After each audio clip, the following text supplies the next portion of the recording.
हरिओम।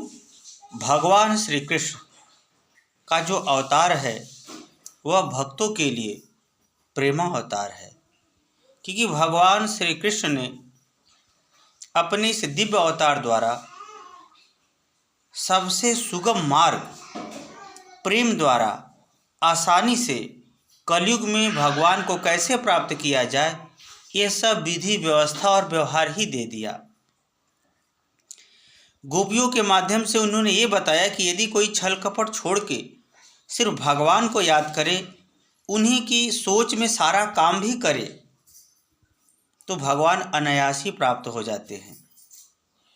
अर्थात इस प्रेमावतार में महिलाओं ने जिस रूप में उनको पसंद किया, उसी रूप में उनको भगवान मिले। उसी तरह से भक्तों के लिए भी उन्होंने ऐसा किया।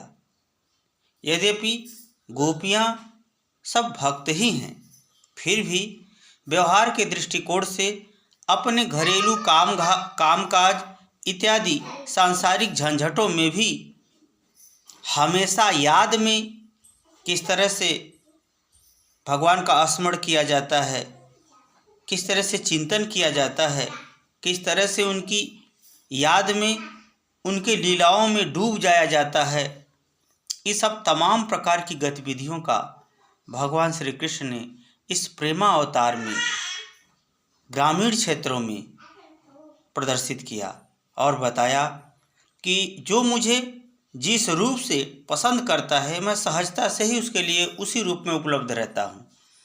यही कारण है कि भगवान अति सुंदर थे, अति सुंदर, अति सुंदर, परंतु असुरों को मोहित कर देते थे। असुर उनको देखते थे तो लगता था कि उनको चिढ़ा रहे हैं, चुनौती दे रहे हैं। यही कारण है कि उनके सुंदरता का, उनके माधुर्य का महिलाओं ने जितना पान किया, वह प्रेमावतार ही है, वह प्रेम अवतार का ही रूप है। माताओं ने पुत्र के रूप में देखा तो भगवान पुत्र रूप में ही हो गए। जो माताओं ने प्रेमी के रूप में देखा, उसके लिए भगवान प्रेमी बन गए। इस प्रेमा अवतार की बड़ी अद्भुत महिमा है।